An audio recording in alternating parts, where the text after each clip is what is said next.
আপনারা যখন del press করতে থাকবেন, ডেল অথবা F2 প্রেস করতে থাকবেন, তখন এরকম একটা ইন্টারফেস আসবে। এটা আসুসের মাদারবোর্ডের ইন্টারফেস।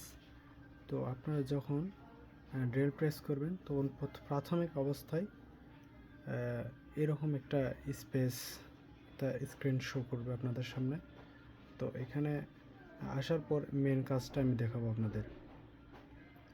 তো এখানে আসার পর মেন কাজ হচ্ছে আপনাদের প্রথমত যেতে হবে এই অ্যাডভান্স অপশনে যাওয়ার পর এখানে আবার এগেইন অ্যাডভান্স অপশনে ক্লিক করতে হবে। এখান থেকে অ্যাডভান্স অপশনে ক্লিক করার পর এখানে এসে এগেইন অ্যাডভান্স অপশনে ক্লিক করতে হবে।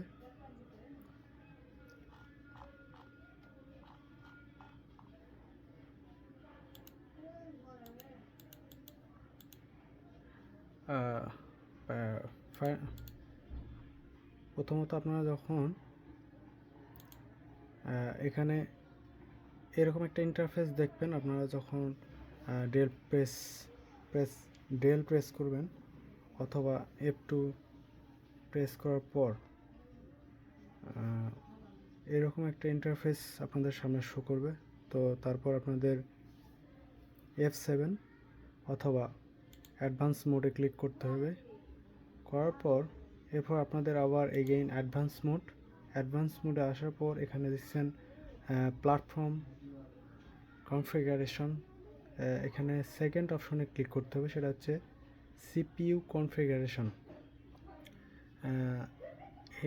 আমি তাদের জন্য বলছি যারা অন্য মাদারবোর্ড থেকে করবেন, like gigabyte, MSI, dell and others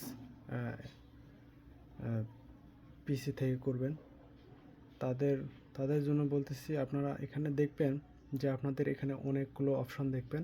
তার মধ্যে দেখবেন যে সিপিইউ কনফিগারেশন অপশনটা কোথায় দেখতে পাচ্ছেন। তো তার উপরে ক্লিক করবেন তার উপরে ক্লিক করার পর এখানে দেখবেন একটা অপশন শো হয়ে গেছে। এর নিচে আবার স্ক্রল করার পর এর নিচে একদম নিচে চলে আসবেন। এখানে নিচে আসার পর একদম নিচে আসবেন। আসার পর এখানে দেখছেন এই যে এই অপশনটা, এটা আপনাদের অফ থাকবে। প্রথমত এটা অন করে দিতে হবে। এখানে এইরকম থাকবে, প্রথমত এরকম থাকবে। তো আপনারা সেটা অন করে দিবেন। যেমন যে ইন্টেল virtualization টেকনোলজি, এটা অফ থাকবে। তো আপনারা অন করে দেওয়ার পর এখানে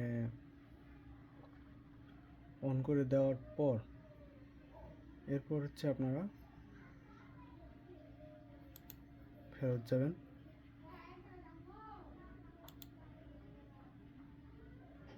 এরপর সেভ অ্যান্ড এক্সিটে ক্লিক করবেন। করার পর একটা অটোমেটিক রেস্টার্ট নেবে আপনার পিসি। রেস্টার্ট নেওয়ার পর আপনার সেই অপশনটি চালু হয়ে যাবে। তো আপনাদের কাজ তো আশা করি বুঝতে পেরেছেন। এটা চালু হওয়ার পর আপনারা যেটা গেম খেলবেন অথবা এমুলেটর চালু করবেন, দুটোই চালু হবে। তো ধন্যবাদ। আজকের ভিডিও এই পর্যন্তই।